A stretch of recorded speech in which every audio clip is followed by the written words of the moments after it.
Sejam bem-vindos à Cozinha da Mensagem, o podcast da Comunidade da Vila, onde a gente junta a equipe ministerial, pastoral, para se debruçar num texto bíblico e tentar entender o sentido dele. Estamos na série É Só Isso Mesmo? É Isso Mesmo?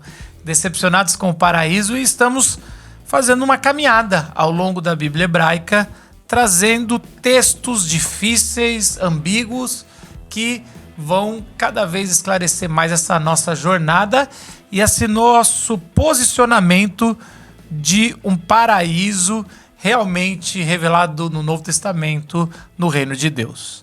Eu fiz uma boa introdução, não fiz não, gente? Eu quero agora apresentar a banca que está aqui comigo. Eu sou Marcos Botelho. Você está assistindo no Spotify? Sabia que a gente tem no YouTube também? Você está no YouTube, sabia que tem no Spotify? Já pode assinar os dois, porque de repente você quer assistir ou só ouvindo pro trabalho, aí o Spotify é melhor.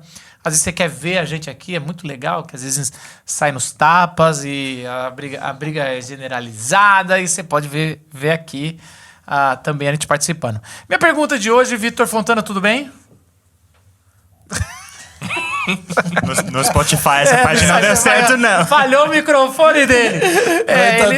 Vai tá tudo bem. Você já teve que... Uma pergunta aqui. Você já teve que se fazer alguma coisa escondida a ponto, talvez, até de pensar, cara, vou botar um capuz, vou me esconder aqui.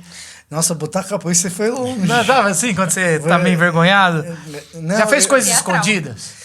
Cara, tipo, ir na torcida adversária e já, nossa, você me lembrou de torcida adversária. Que a gente tem que disfarçar. Eu tenho dois amigos são paulinos que moram em Curitiba. E... Eu já fiz isso também. Então, eu tenho dois amigos são paulinos. É que não é muito arriscado na torcida de São Paulo, né? Mas... É sim, é brincadeira. Tu dizes. E quando eles vinham pra cá, pra São Paulo, pra assistir jogos do São Paulo, e geralmente por conta, assim, se fossem me visitar, avisava, vou te visitar e tal. Agora, teve um jogo, uma partida, que eu não sei exatamente porquê, fomos eu e meu pai, e eles dois, no Morumbi, assistir São Paulo e Ponte Preta. Dia frio, tinha, sei lá, no máximo uns 20 mil pagantes. No Morumbi isso é bem vazio. Mas no máximo uns 20 mil pagantes. E, mais do que isso, cara, um brother meu do tempo de escola, do outro lado da arquibancada, São Paulino, olhou pra minha cara de lá de longe, me reconheceu e fez assim. Que bom que ele... Palmeirense! Mas foi praticamente o que ele fez, né? Ele assim... Eu só olhei... Pra quem tá nos ouvindo, ele... Vamos fazer se você só tá ouvindo, assiste o vídeo, mano. É bem melhor. Eu acho que no Spotify tem a opção de ver vídeo. Então, é isso. Eu só não sei se a gente sobe o vídeo, mas beleza, tá bom. Mas falando sério agora, ele praticamente me denunciou, né? Denunciou. E aí, quando ele fez Quero ver você fazer igual o Paulo, que não tá aqui pra se defender, que é muito mais legal, que era Palmeiras e Flamengo. Inclusive o Paulo foi escondido agora, então, ver o jogo. Ele... Nesse momento. Nesse momento da gravação desse podcast. Ele foi na torcida do Palmeiras ver o time dele, que era o Flamengo. Cara, eu fiquei com medo. Porque o Paulo é meio distraído, né? Pra ele gritar um gol... O Paulo é meio distraído. Steve, tudo bem? Tudo bem, Marcos. Você já teve que fazer alguma coisa escondida? A única coisa que me veio à mente é... Sei lá, colocar papel nos presentes no Natal para que os meus parentes não vissem, sabe? Como você... É só isso. Steve, nossa... Você imagina o que ele não pode falar, né? Se esse é o que ele encontrou... Os ingleses são muito reservados, né? A gente faz tudo escondido. Então... Tudo, a vida, né? Ju, tudo bem? Tudo bem. Ju, você lembra alguma coisa? Veio à sua mente? Sim. Muitas coisas, mas que você possa contar. No JV, você já fez coisas escondidas no JV? Que a Raquel Santana ou outros não podiam saber? Eu acho que qualquer pessoa que foi QG no JV mais de uma vez, pelo menos, já fez alguma coisa escondida. Mas eu lembrei de uma história de futebol, porque a primeira vez que eu fui... Pra quem não conhece, né? O Heitor, meu marido, ele é hiper palmeirense. E a primeira vez que eu fui num jogo com ele, eu fui sem falar pro meu pai, que é um super São Paulino, minha família inteira ficou bem chateado comigo. Mas a história que eu acho que é... Bom, dá pra falar isso, já passaram muitos anos.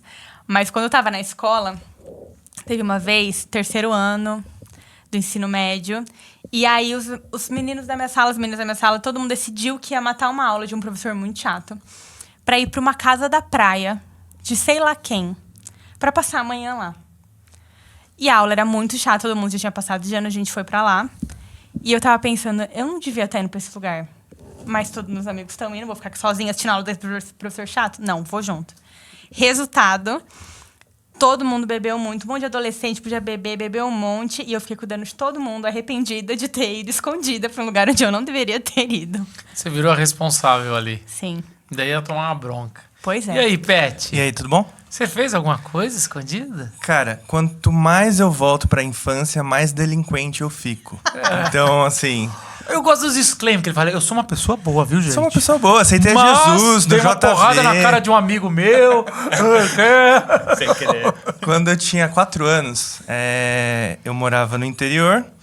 Minha mãe e meu pai trabalhavam fora. Ficava uma moça trabalhando em casa, tal, cuidando de mim e do meu irmão, que era mais novo. E existia um mercadinho perto de casa. Então, a família tinha uma conta aberta, eu ia lá no mercadinho, pegava um Danone quase todo dia e voltava para casa. Só que no final do mês, minha mãe viu que tinha R$50 em Danone, e naquela época, 94, R$50 era meio salário mínimo, talvez. Ela falou, ó, se o Lucas vier aqui, não é para anotar mais Danone para ele. Então, eu comecei a procurar dinheiro em outro lugar. Então, teve um dia que minha mãe saiu, deixou o dinheiro da condução da moça na estante, no lugar mais alto. Eu escalei, peguei o dinheiro e consegui uma verba para poder comprar o meu Danone.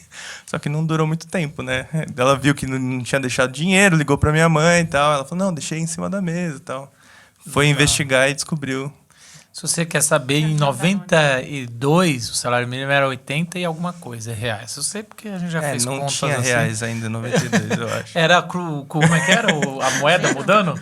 Qual que era Que o ano? novo? Que ano? O 92 era a nova... 92 estava trocando, Trocando, né? é isso. Qual que Cruzeiro era? Real já era? Não, qual que era o Real, outro ou lá? era Porque o plano cruzado foi no Sarney, foi antes dos anos 90. Não, foi depois. Depois do plano cruzado, Não, porque virou todo mundo fala Cruzeiro assim, e Cruzeiro gente, Real. o dólar subiu. Eu falei, gente, é só você pegar também quanto era o salário mínimo na época, né? Daí uma vez eu fiz essas contas de 93 e vi que o salário mínimo... Como é que um salário mínimo era 80 e poucos reais, né, cara? Era muito... Não, era difícil, Era era difícil. difícil. Foi, plano cruzado no final da década de 80, depois Cruzeiro Real, o Eu acho que RV era o e RV Real. que eu quero dizer, era o RV. O RV era unidade real de valor, né? Era uma moeda Era um momento de fictícia. transição.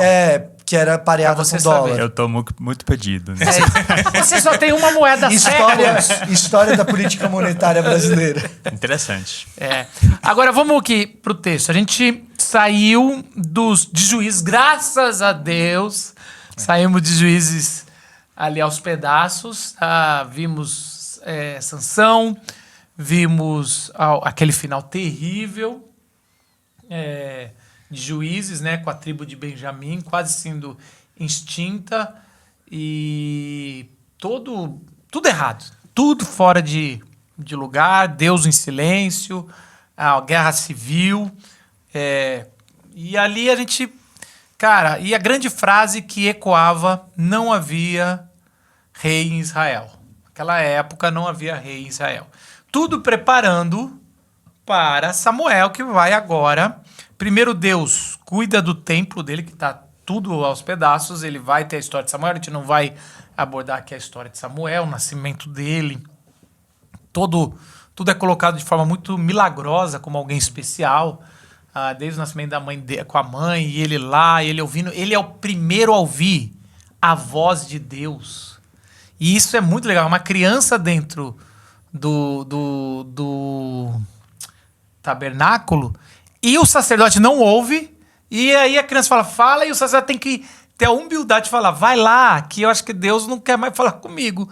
Deus vai querer... Aliás, esse é um tema bom, assim, talvez, eu acho que é até um dos temas mais importantes, Deus escolhendo com quem quer falar. Uhum. E como os personagens que costumavam falar com Deus reagem. Os mais esperados e os não esperados, né? Não, e como, por exemplo, era para... Qual que é o nome do sacerdote que Eli. estava? Eli. Eli. Era para Eli ter ficado... Poderia ter se sentido muito ofendido ali, mas ele entende que, pelo menos naquele momento, Deus está querendo falar com esse novo rapaz. E aí, o povo começa a pedir um rei. Samuel, já adulto, ele se sente ofendido.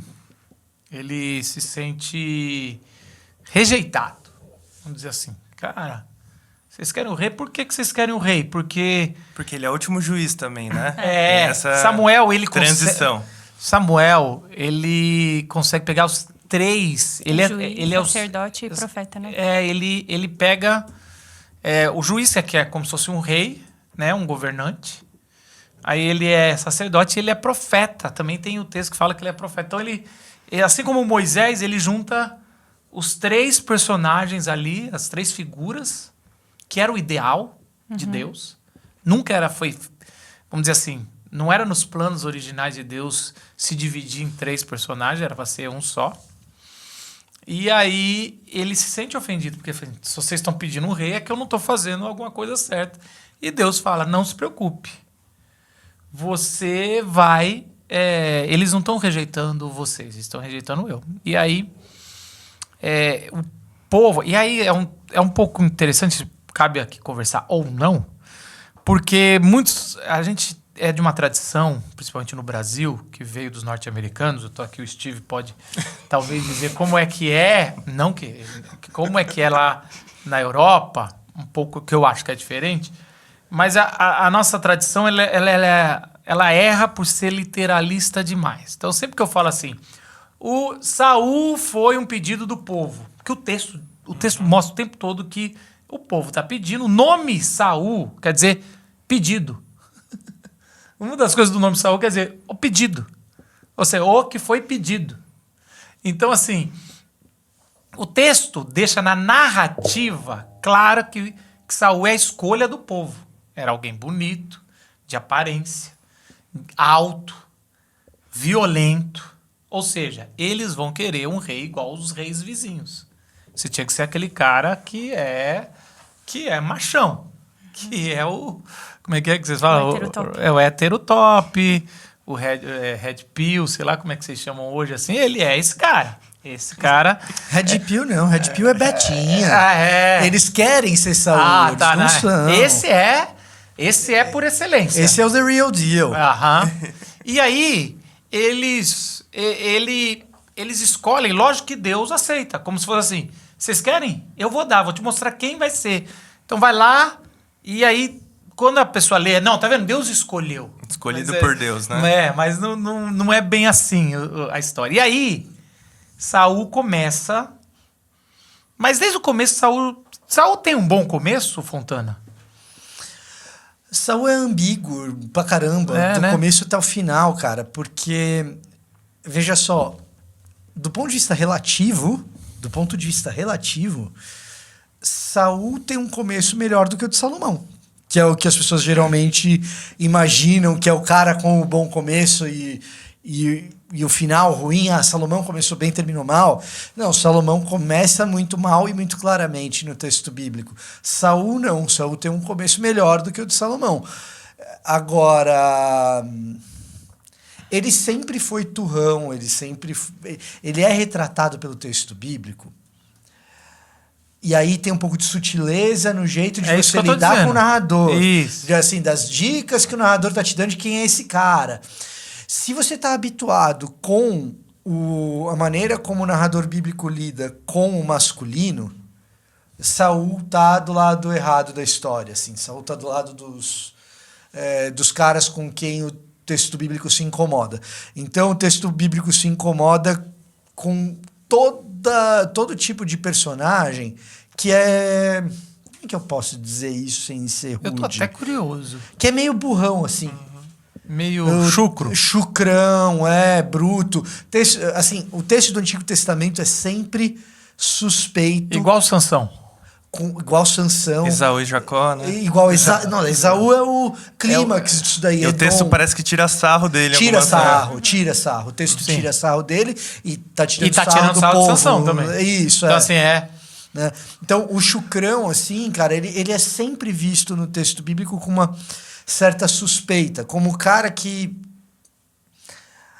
Mas até hoje é feito assim pelos nossos narradores nos filmes. Geralmente aquele cara muito troglodita, ele é meio...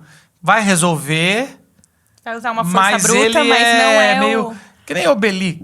O Obelix? É. Um amigo do Asterix? Isso. Cara, Qual que é o grandão? Então, o Obelix É o Obelix. O Obelix então, é ele o tonto. assim, eu usei um exemplo ruim, porque ele a gente se É que, encanta. o A Obelix gente é se encanta. carismático. Ele é carismático e... Ele é o Gentle e Giant. ele é bom. Mas ele é chucro e ele é meio burro. Ele é bem O Hulk ingênuo. também, né? Hã? O Hulk. O Hulk. Hulk, deixa eu traduzir aqui. Oh, Desculpa. O Hulk. Ele não fala direito em inglês, é Hulk. Hulk? Ah, você não Incrível Hulk.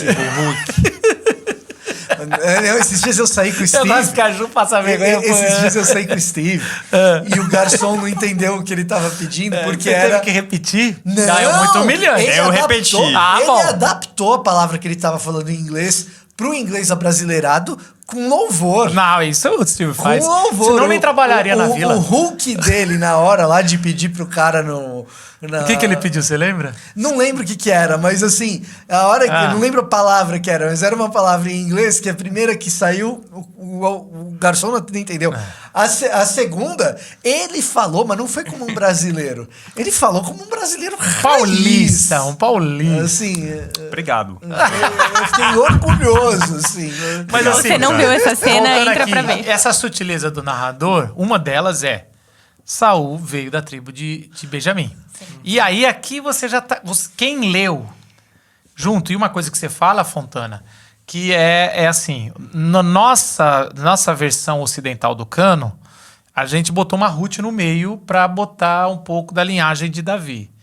E aqui, a gente... Qualquer judeu na época de Jesus, ele tá lendo Juízes horrorizado. O povo quase teve a extinção de uma tribo. Que é a tribo de Benjamim. É uma tribo violenta, é uma tribo chamada Amenor. Apelidou-se como os menores, os que são poucos. Ali por misericórdia e várias coisas erradas. Eles dão algumas mulheres para essa tribo não acabar. Então ela é uma tribo que tá em frangalhos. E aí, do nada, você quer um rei? Vai vir dessa tribo. Tem um monte de ironias aí, né? Então, só essa recapitulação, acho que é uma recapitulação boa nesse sentido, que é o seguinte. Tem uma coisinha da mensagem sobre Juízes 19, 20 e 21, que eu acho que é legal de assistir para pegar isso por inteiro. Mas o que está acontecendo é Benjamim entra em guerra com todas as outras tribos. E por isso ela fica diminuída, porque morre um monte de gente. E eles ficam sem mulheres. O que Judá vai lá e faz? Judá era a tribo que foi responsável por liderar as outras tribos na guerra contra Benjamim. Uhum. O que Judá vai lá e faz? Só Benjamim, pega aquelas mulheres ali que ficam fazendo festa da tribo de Efraim. Geograficamente você tem Judá no sul, Benjamim logo um pouco mais ao norte e Efraim um pouquinho mais ao norte. Olha, tem umas mulheres aqui que ficam fazendo festa. Pega tomem pra si essas mulheres de Efraim aí que ficam fazendo E a gente festa. dá conta com os pais deles, com delas. E a gente se arruma com os pais delas, exatamente. E aí o que está acontecendo? O que está acontecendo é que as 12 tribos, em vez de estarem unidas, acabaram de passar por uma guerra civil. Nessa guerra civil, Benjamim saiu em frangalhos. A solução que é dada para os frangalhos de Benjamim, que foi o responsável pela guerra, isso é importante dizer. O grande culpado pela guerra que teve foi Benjamim, certo, que sai perdedor. Porque é violenta, porque faz um monte de besteira, aí você vai lá e... Porque virou Sodoma e Gomorra. Porque virou Sodoma e Gomorra, exatamente. Benjamim vira Sodoma e Gomorra, exatamente isso. Mas o que acontece? A solução de Judá... É ruim. É horrorosa. Ela é horrorosa e ela meio que resolve a situação de Benjamim, mas Benjamim continua sendo uma tribo enfraquecida e cria uma tensão com todas as tribos do norte, porque... Que em 3 gerações de reis isso vai explodir. E aí, pra gerir um povo em tensão, chama o idiota. Essa é boa. chama o idiota de Benjamim. Então, assim, a hora que você... Por isso Foi bom, eu gostei dessa... Agora explicou um pouco o chucro. Exato. É o idiota. Exatamente. Então, assim, a hora que você... como a história se repete, né, meu? O Caraca, populismo... cara, o populismo, agora eu tive um negócio aqui, ó. O homem forte e populista, ele surge em momentos de crise. Chama um idiota. Mas assim, isso é razoavelmente comum. Agora, a hora que você tá lendo o texto, que você vê quem é o cara que tá sendo chamado, você fala assim... Esse era o momento para você chamar o diplomata. Esse era o momento para você chamar o sábio. Esse era o momento para você chamar o mais velho. Não, vamos chamar o forte, bonito. Mas, de novo, é a sutileza do autor colocando que só do fato de quererem um rei e estarem rejeitando a Deus, não vão consultar o Deus. O sábio é Samuel. Esse é o grande ponto. Deus prepara de forma milagrosa o cara para fazer isso, eles falam, não, a gente quer o rei. E aí, é bom agora também, uma outra coisa que eu quero antes da gente entrar no texto, que o texto é difícil, que é o seguinte, logo no começo, você tem um ungido, um Cristo, tá? No grego, para quem tá lendo na Septuaginta, quem tá na época de Jesus, várias vezes tá lendo, temos um Cristo. E, ao mesmo tempo, Deus fala assim, já vou preparar o segundo o meu coração. Coração aqui é escolha. O povo escolheu um, eu vou escolher Davi. E aí manda, vocês sabem aquele episódio, que vai lá... Aí é interessante que o sábio não consegue nem ver quem é o escolhido, né? E ele toma uma advertência, né? Deus fala, para de se olhar pela aparência. Se for pela aparência, vai no idiota. E aí... eu tô usando idiota porque o Fontana usou, gente. Se vocês ficarem bravos, fica com o personagem, fica com o Fontana. E aí, eles escolhem... E aí já unge o Davi. E aí, você vai ter a narrativa, agora em Samuel, de dois ungidos. Um ungido que não tem a legitimidade mais de Deus, mas que está sentado no trono. E o ungido que tem a legitimidade de Deus, mas que respeita o outro. E essa é a construção do Cristo e do anticristo.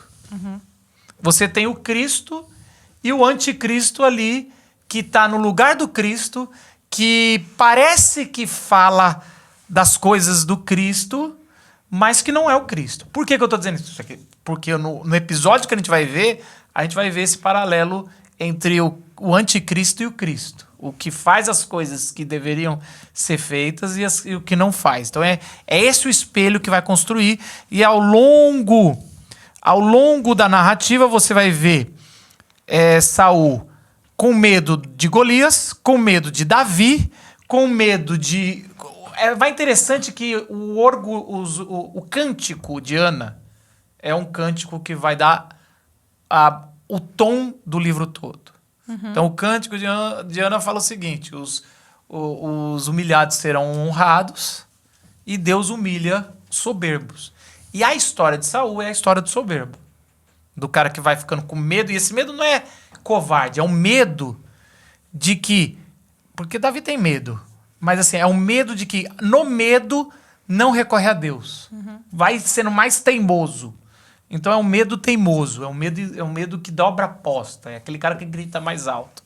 E aí você vai ver Davi, fugitivo, sofredor, servo sofredor, tudo, e aí ele vai construindo seu lugar de direito, que já era de direito, agora real.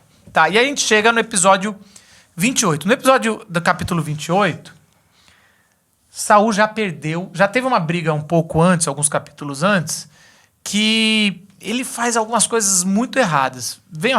Ele quer o papel de sacerdote, ele não aguenta ser só o rei. Ele desobedece Samuel, ele faz sacrifício para poder...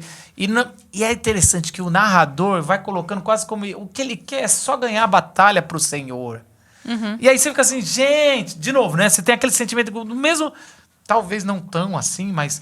Um pouco igual o de Moisés. Nossa, gente, mas ele só tá querendo ser bem intencionado. Mas, cara, ele tá, assim, muito equivocado. Achando que ele podia ser sacerdote, que era o caso de Samuel. E Samuel vai lá e fala, você perdeu o reino. Então, o termo, às vezes, que vai usar o narrador é que Deus tirou a mão. E aí, e Saul começa a desesperar. E aí Saul chega numa batalha que seria uma batalha muito difícil com os filisteus. Olha os filisteus o tempo todo.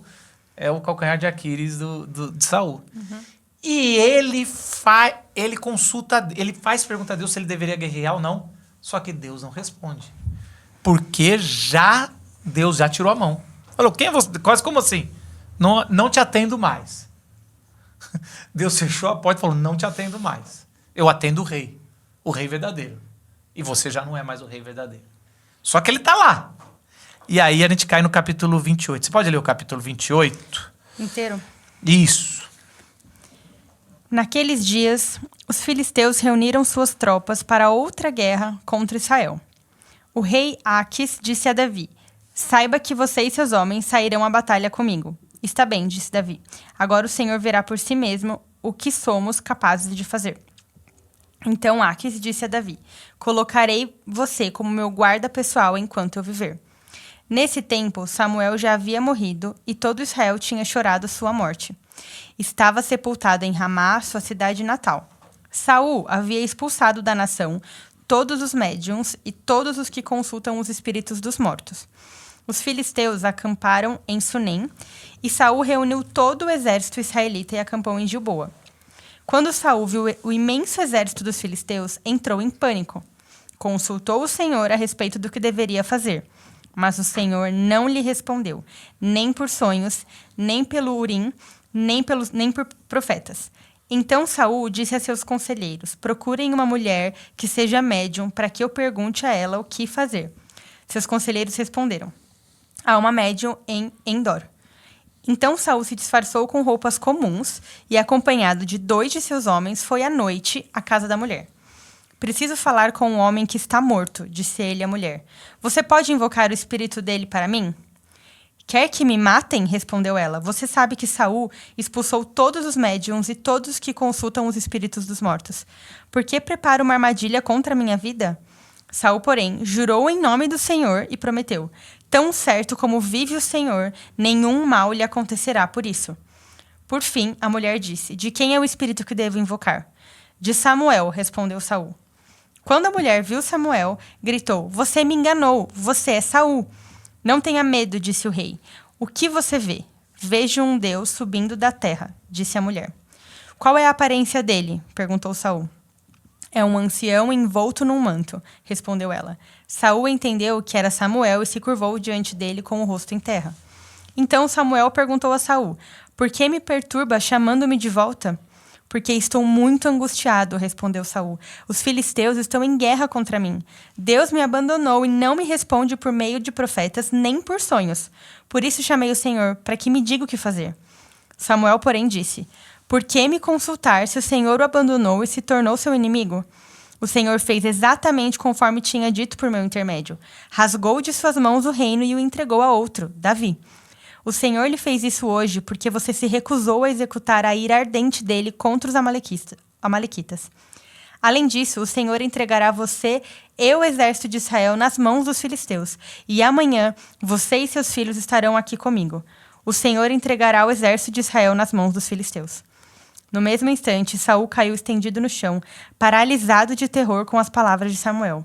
Estava fraco de fome, pois não havia comido nada durante todo aquele dia e toda aquela noite.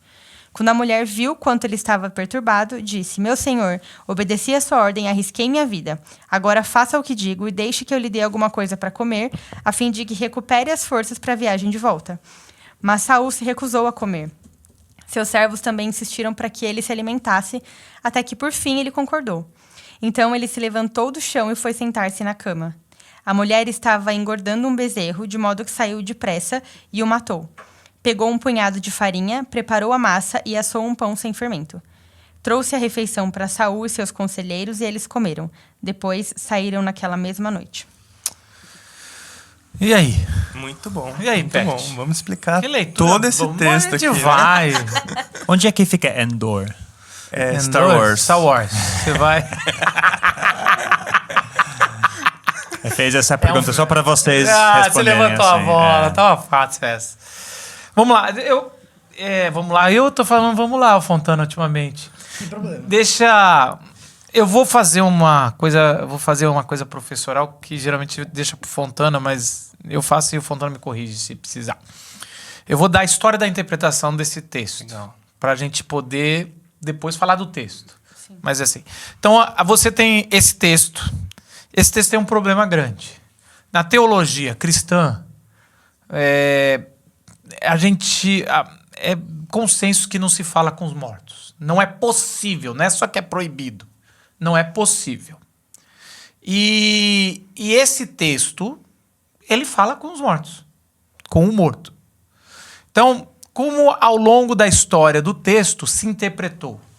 Então, você tem 2 textos antes do período de Jesus que falam desse texto. Você tem Eclesiásticos e você tem o texto não sei se é antes de Jesus, mas você tem o do Flávio Joséfo.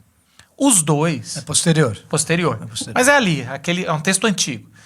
E nesses 2 textos, você tem eles tratando esse texto como, sim, era Samuel. Não tenha dúvida nenhuma, é Samuel. Ele fez muito errado, foi penalizado por isso, mas ele está falando com Samuel. Então, os textos judaicos do período do Segundo Templo tratam esse texto como Samuel mesmo, que não tem nada, não.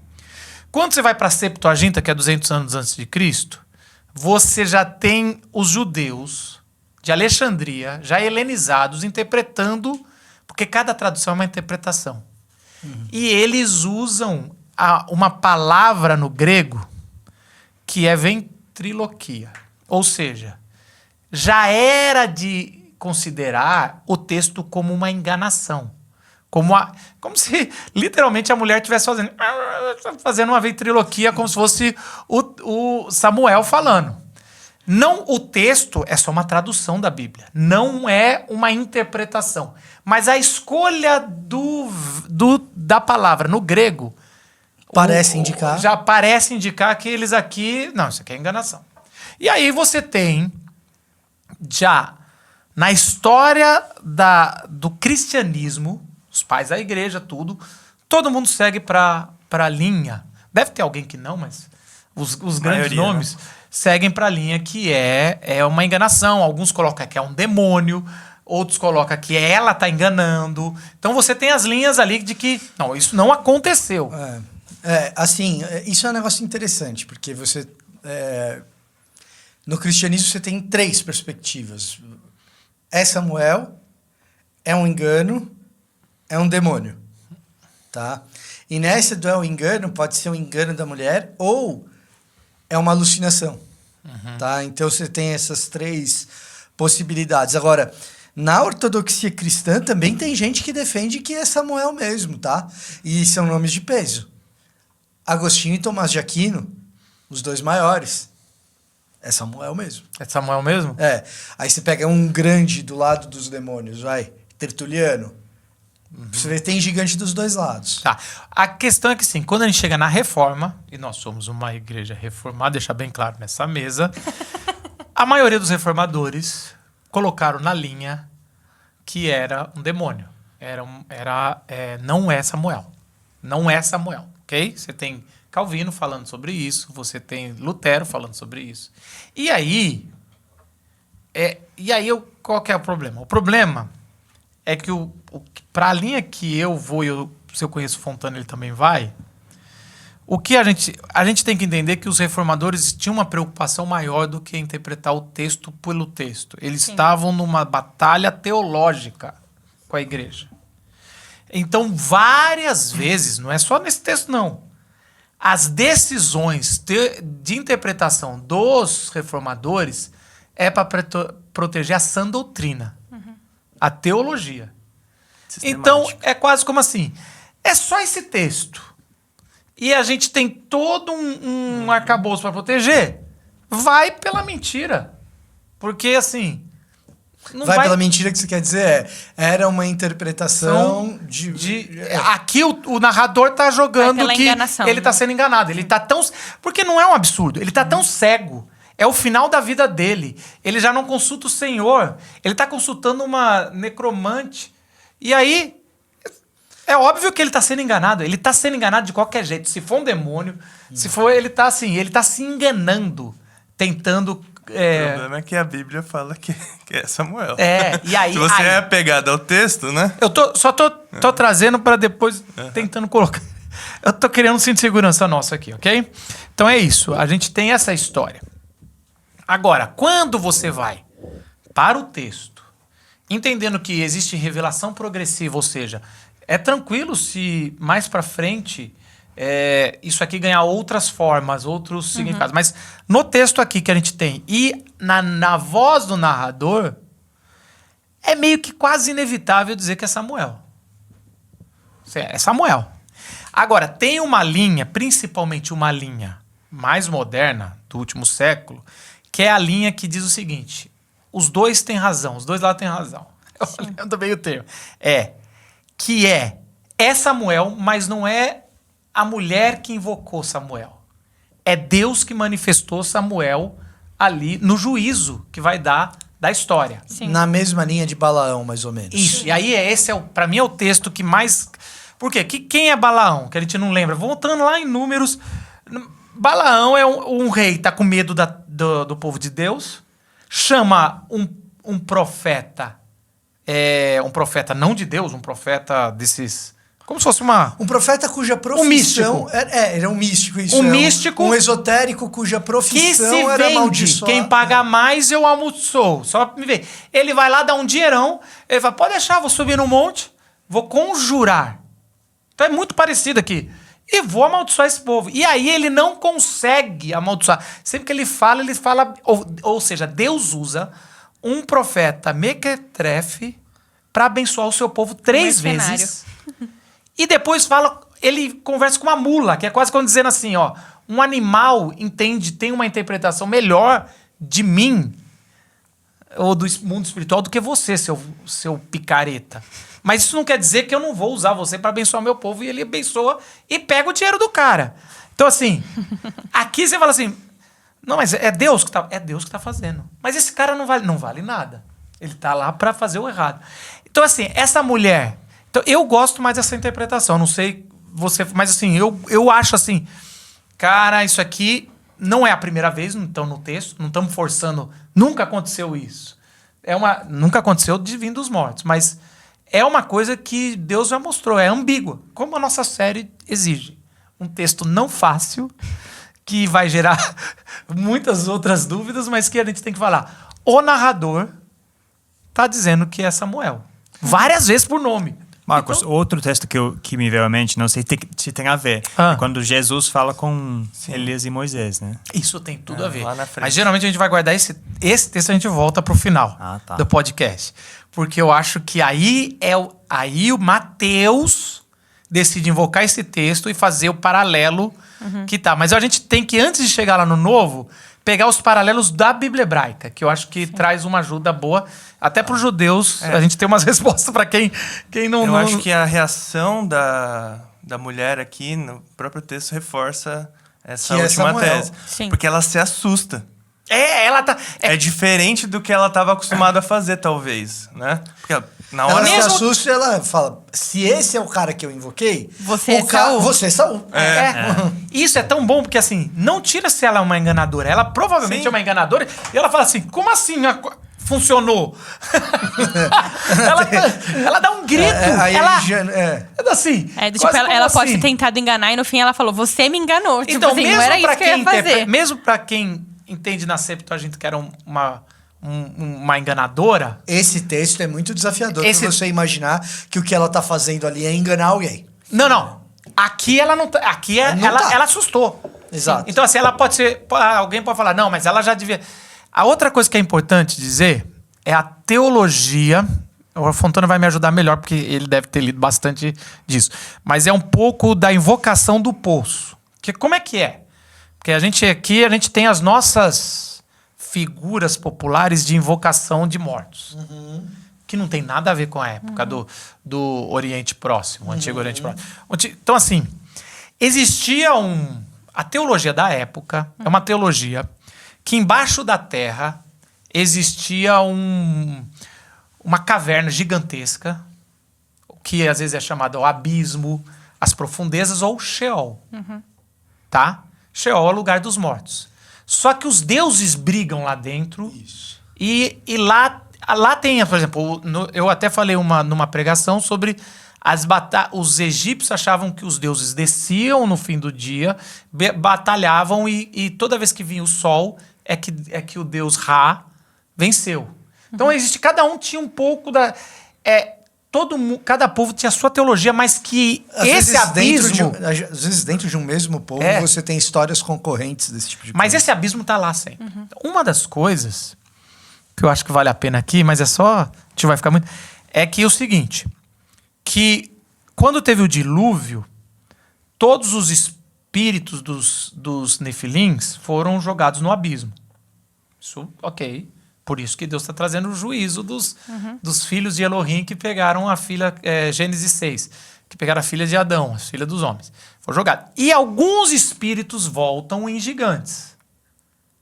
E esses espíritos imundos vão ser... Isso eu já estou falando um pouco do que eles tentam entender como surge tanto demônio na época de Jesus. Que são os espíritos dos abismos voltando. E por isso que Jesus manda em porcos e cai aonde? No abismo. Então é um pouco assim, nesse abismo ninguém deve invocar. Por isso que fala que quando ela fala o espírito sobe...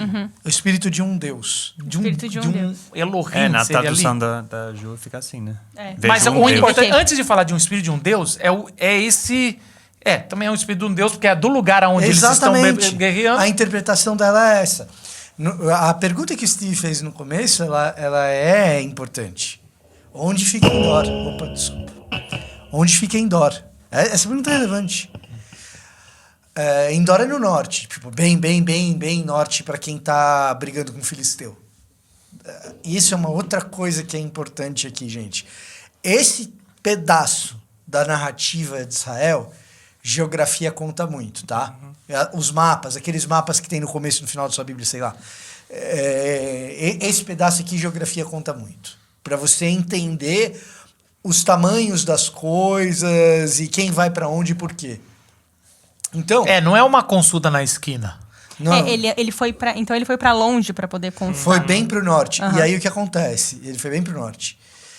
E aí, Endor, no período de Jesus, é Galileia. Então é bem norte.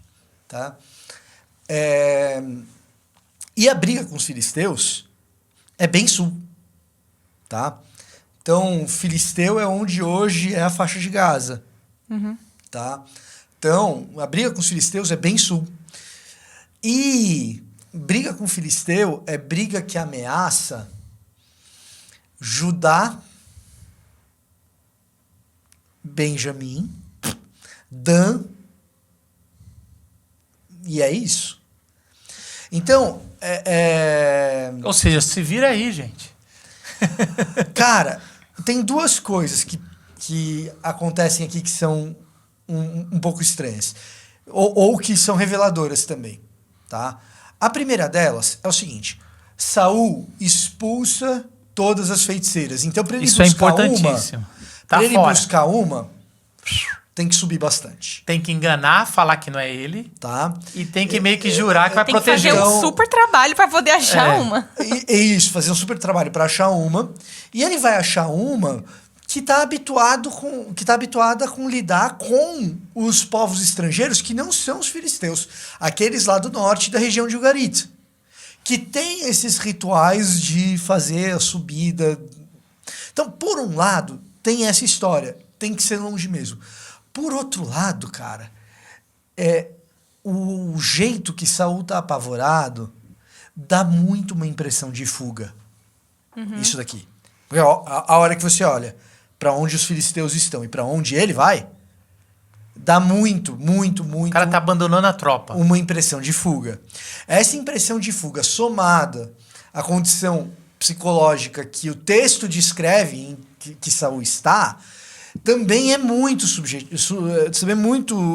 sugestiva. Do tipo, o cara tá apavorado, vamos tentar um último recurso. Nesse último recurso a gente tenta falar com Samuel. E o que parece indicar a narrativa é: E se não tiver Samuel, por lá eu fico mesmo. Tá? Pra fugir da guerra.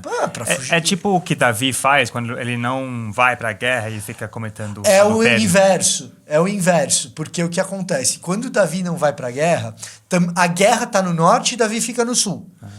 Né? Então Davi tá em Jerusalém, tá no sul, e a guerra tá lá no norte. E no caso de Davi, a convicção é tamanha de que a gente vai ganhar aquela guerra que ele fala, eu não preciso ir. Então, geograficamente é o inverso e a postura de rei ali Tá espelhado. também tá espelhado, tá mas a de Davi também é errada. As duas É de são, contraste. mas o contraste é invertido nesse Isso. caso.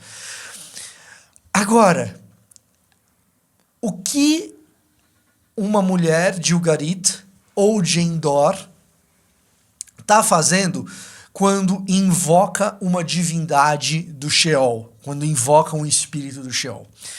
O que está acontecendo ali, para mim, o mais sugestivo de toda essa história é o seguinte. Quando você olha para um povo antigo, um povo da antiguidade, não tinha pólvora ainda. Você não tem arma de fogo. E não tendo arma de fogo, o domínio exercido pelo mais forte, ele é um tanto natural. Ele é um tanto natural você pensar que quem realmente manda nas coisas, em qualquer povo ali, é quem tem mais vigor físico. Só que quando a gente olha para sociedades tradicionais, e em especial dos registros que a gente tem escritos da antiguidade, muitas vezes quem está mandando nesses povos não é o homem forte, é o homem velho.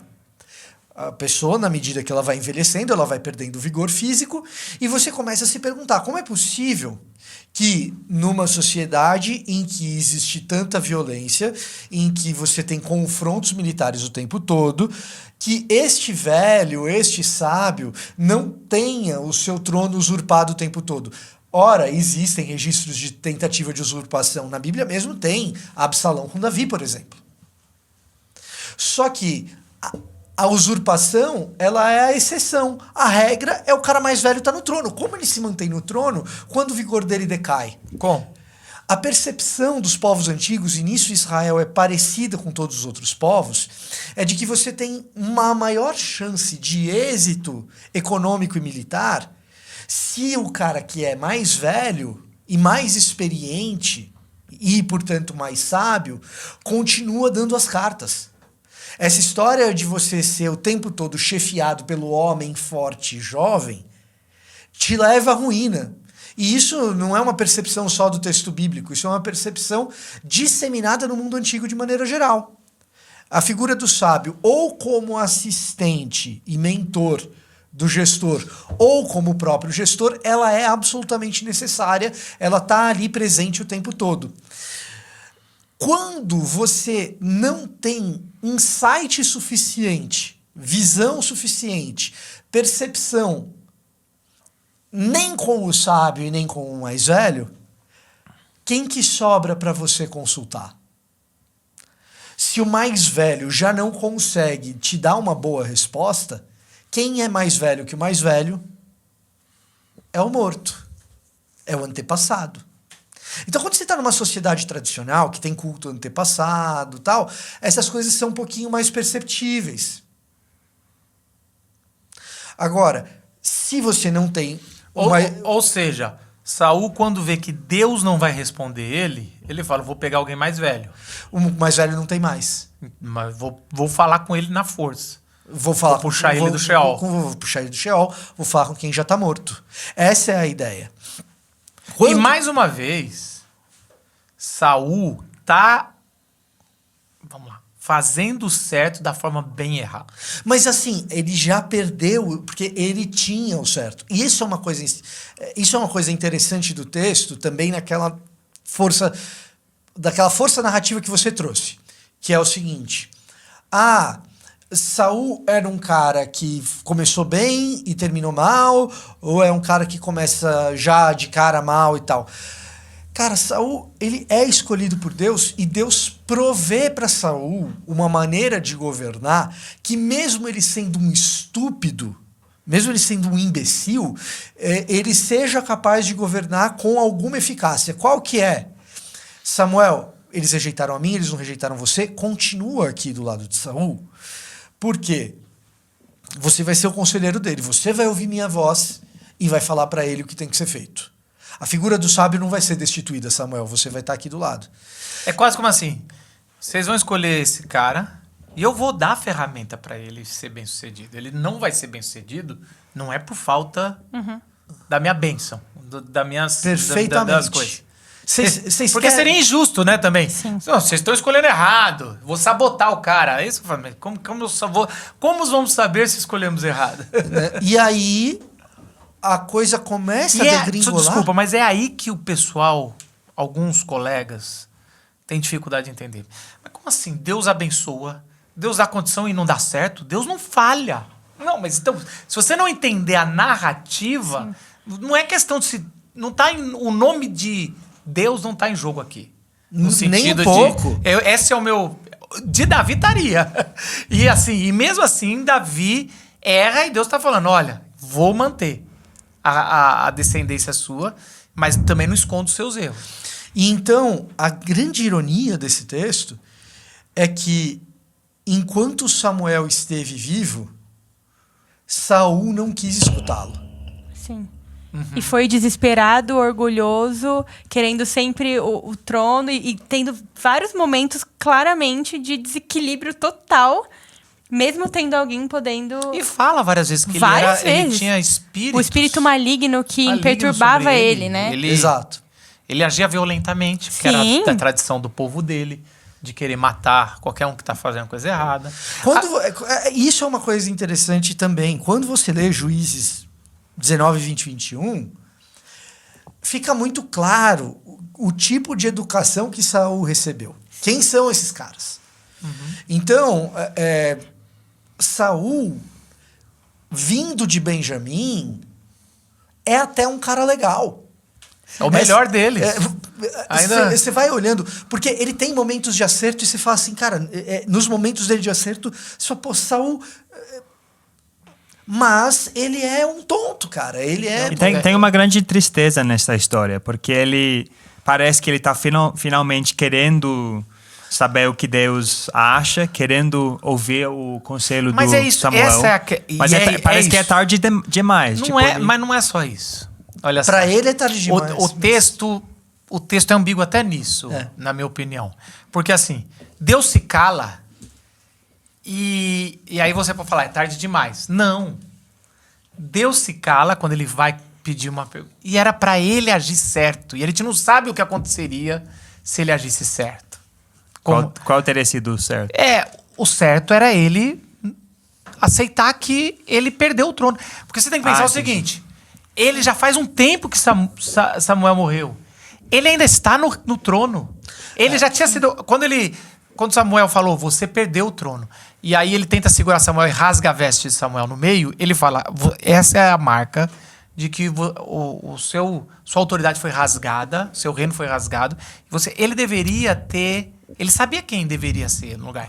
Ele continua. Ele já tava E aí, nessa- quando ele continua e ele vai consultar, Deus não atende a porta. Nessa altura do campeonato, Davi já foi ungido como sucessor. Ele Já tá há um tempo a já. força no trono, né? Saul tá tentando fazer... Então tá todo mundo errado. Tá E- quem continuou com ele. Entendi. Isso. Porque Então ainda Deus não está falando mais porque ele já falou que... Já falou, e tá falar. Quer ver todo mundo outro- em rebeldia. Não só ele, como o povo e tudo. E ali é só dizendo assim. Que assim.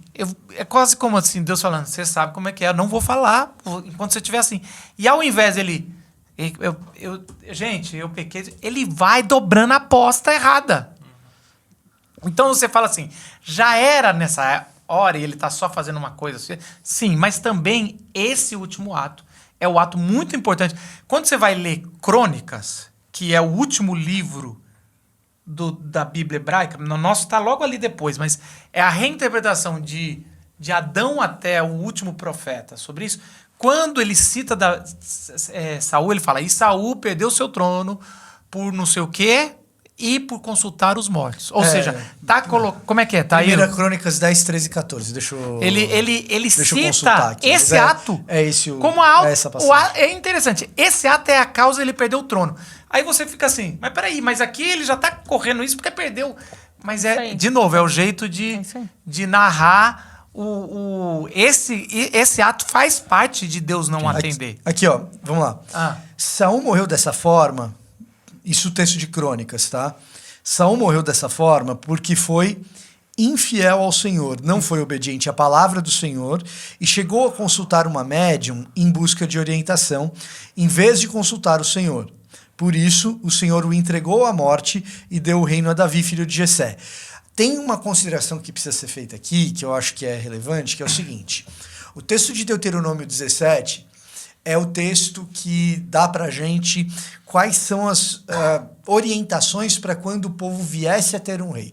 Quando vocês tiverem um rei, não seja ele como os reis das terras vizinhas. Geralmente a gente dá mais atenção para a questão dos cavalos, das carruagens e de voltar ao Egito, principalmente por causa de Salomão. Então ele não deve ter muito cavalo, não deve ter muita carruagem, não deve voltar ao Egito para ter mais cavalos. E essa é a parada que a gente geralmente presta atenção. Mas o texto continua e diz assim, eu estou puxando de memória aqui, mas é mais ou menos o seguinte, ele terá uma cópia da lei consigo, uma cópia da Torá consigo, para que ele conheça esses estatutos. E isso, geralmente, a gente vai ligar lá com Josias, que é a história mais típica em relação, putz, descobri aqui a lei, deveria ter isso aqui o tempo todo, não tinha.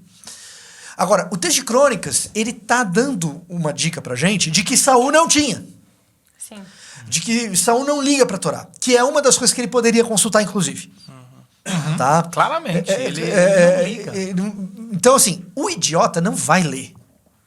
Você tem uma coisa que idiota, o turrão, Mas o chucro o não que vai. os pais dele fizeram E aí? lá em Benjamim, no final de Reis, mostra que eles não tinham nada com a Torá. Nada com a Torá. E aí, tem uma sutileza nessa história, que é o seguinte, a gente geralmente conhece bem o texto de Levítico que proíbe que pessoas consultem os mortos.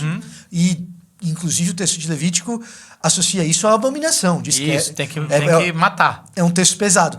O texto de Êxodo 22:18 é aquele que pesa não só sobre quem consulta, mas especificamente sobre o rei.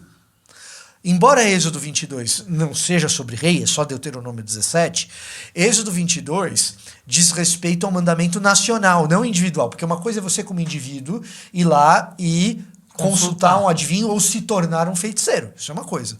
Outra coisa é como o povo deve proceder. E aí o texto de Êxodo 22:18 diz o seguinte, não deixarás viver a feiticeira.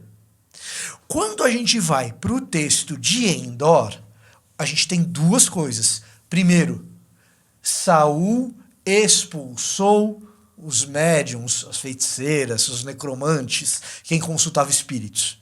E à primeira vista, você pode olhar isso com bons olhos. Que 28:3, você fala, pô, Saul expulsou. Que bom. Foi um bom começo. Não é isso que o texto diz que tem que fazer. Não deixarás viver a feiticeira. É duro. E aí a gente pode falar de todos os textos de violência que estão inseridos nesse Mas contexto. também ele também não deveria deixar viver os amalequitas. E Exato. aí ele dá o seu jeitinho E é rejeitado como rei. E o ponto que me parece estar sendo feito aqui, de novo, são dois. Primeiro, ele expulsa, mas deixa viver, já sabendo que ele tem esse plano alternativo. Se precisar, eu vou até lá. Então isso parece tá ali. E quem percebe que a lei não está sendo cumprida é a feiticeira, cara. É a feiticeira que fala... Você A feiticeira chega e fala assim, putz, é Saul, ele vai me matar. Essa é a condição que a gente chega ali. É a mula. É a mula falando com o Balaão. É a mula falando com o Balaão. Ali...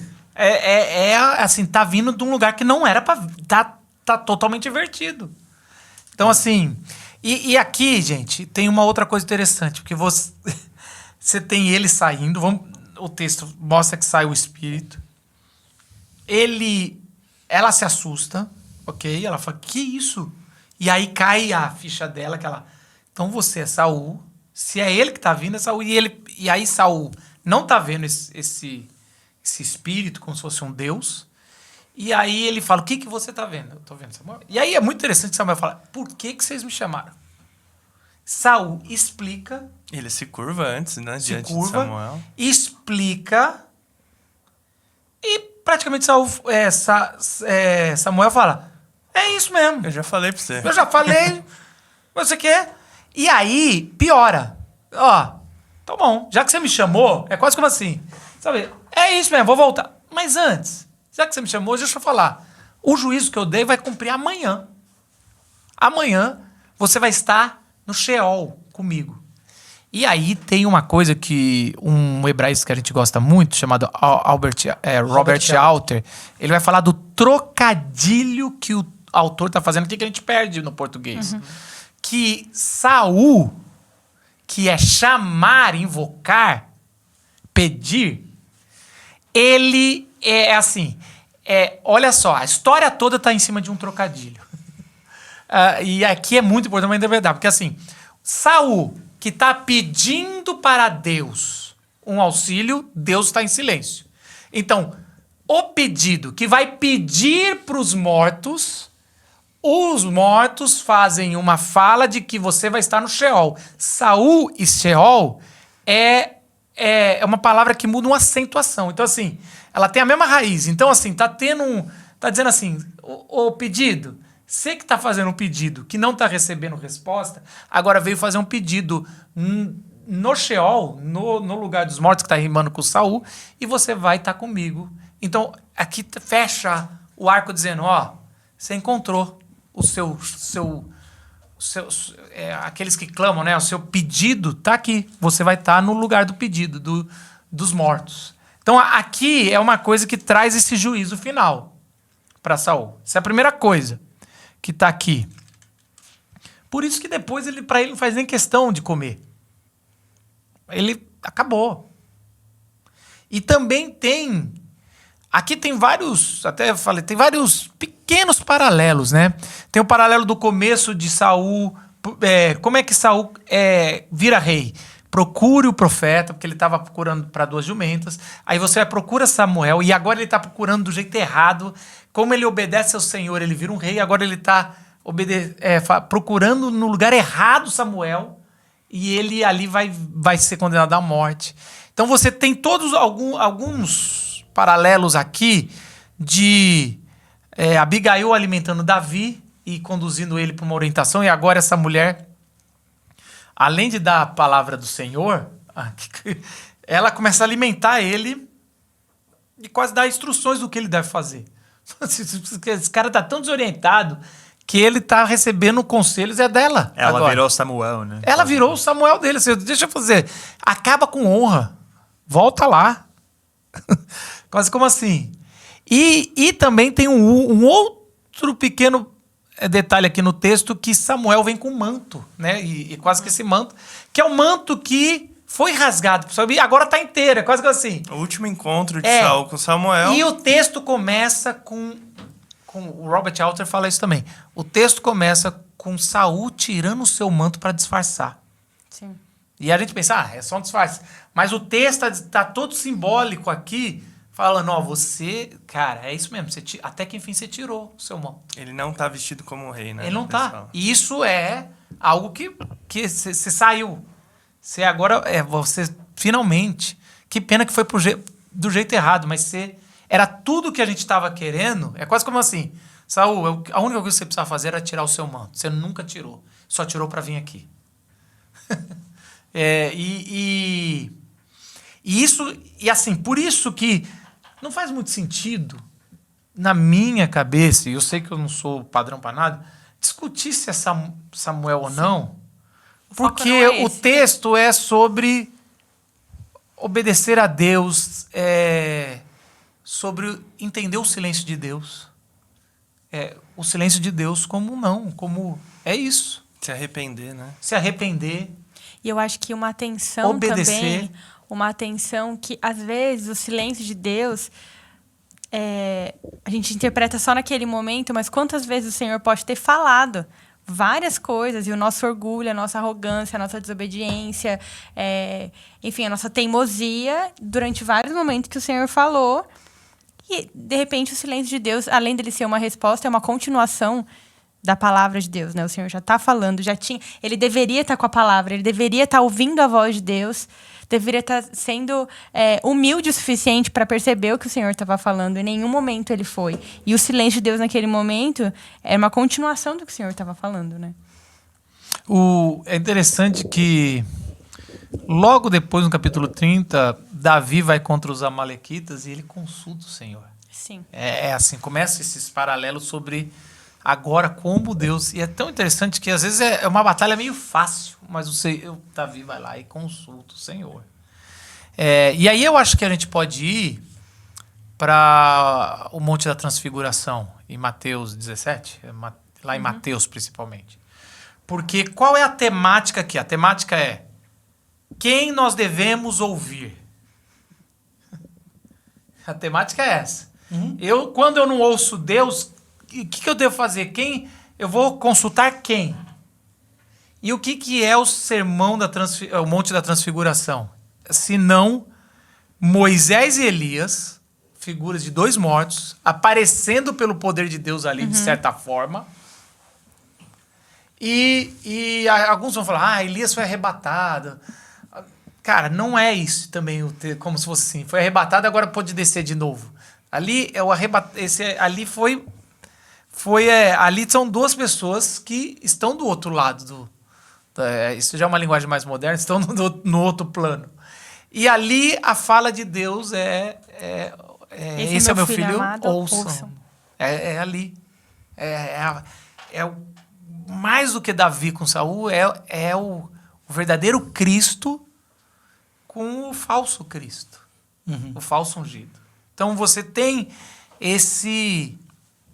E o que é mais, para mim, interessante é o grito de Jesus na cruz. Quando ele fala, que ele cita Salmo, né? O salmista, Deus meu, Salmo 22. por que me desamparaste? É o silêncio de Deus. E o silêncio de Deus, diferente de Saul, o verdadeiro Cristo vai até o fim. Na cruz eu acho que tem 2 episódios. Acho que tem esse. E esse é, de fato, climático.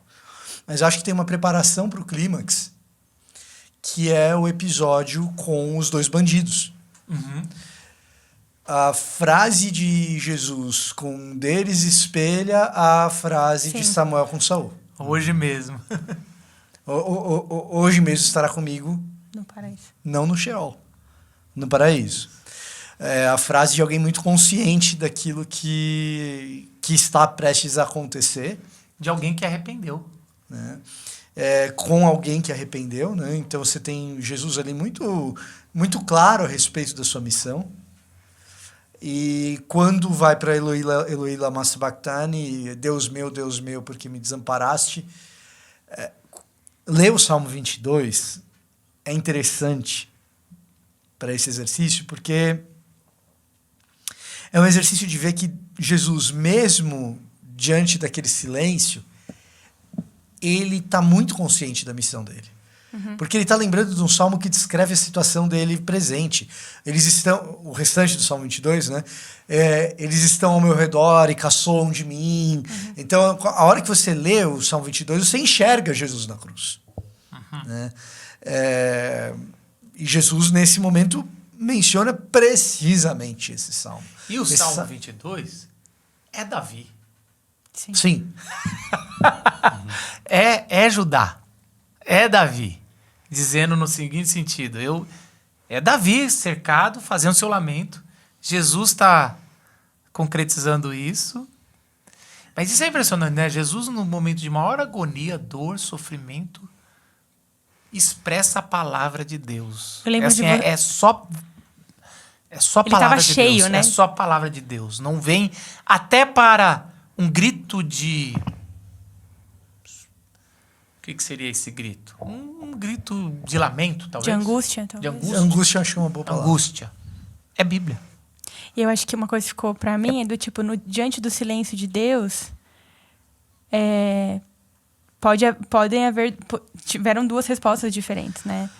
A resposta de quem estava cheio da palavra, cheio da voz de Deus o tempo todo, e no silêncio de Deus transbordou a palavra do Senhor. E quem, diante do silêncio de Deus, nunca esteve atento à voz de Deus, foi infiel, e no silêncio de Deus desesperou e foi, enfim, atrás de outra coisa. Né? O que a gente faz com o silêncio de Deus, né? Como a gente tem se enchido até o momento do silêncio de Deus. Isso é forte. Não, e o silêncio de Deus é uma resposta. Sim. Não é a falta dela. Eu acho que a continuação e de um no diálogo... Novo Testamento, o Sheol é Hades. Sim. É uma tradução difícil, porque se você pega a história dessa palavra, ela vem muitas outras coisas, mas... num dos primeiros credos apostólicos, fala que após a morte ele desceu no Hades. Né? Ele vai fazer isso. Se não me engano, é Judas que vai falar sobre isso. E é essa figura do lugar dos mortos. Uhum. É do lugar onde ninguém poderia consultar, mas alguém precisa tirar dos prisioneiros. Vai libertar a prisão, que a gente não entende, até porque não tem a teologia deles direito. Eu já não gosto muito de mexer com essas... Não gosto nem de falar, mas de novo, o paralelo é muito bom, Fontana, que você falou mesmo. A cruz é a porta do abismo, do Sheol. Exato. É ali que você está tendo... Você só poderia ir pro Sheol. Da cruz você só pode ir pro Sheol, você não vai para outro lugar nenhum. Para outro lugar. O cara fala, você vai estar comigo no paraíso. É muito poderoso. No silêncio de Deus, ele declara a palavra de Deus e traz no arrependimento do que está do lado dele, que claramente vai pro Sheol, ele fala, não. A gente vai para outro lugar. A gente vai para outro lugar. É isso aí, gente. Que a palavra possa ter chegado no teu coração. Se você só veio aqui e ouviu a Cozinha da Mensagem, procura a Mensagem da Vila com o mesmo nome do podcast. Você vai poder também ouvir uma mensagem mais já formatada para o teu coração, tá bom? Deus abençoe e a gente se vê na próxima segunda. Tchau!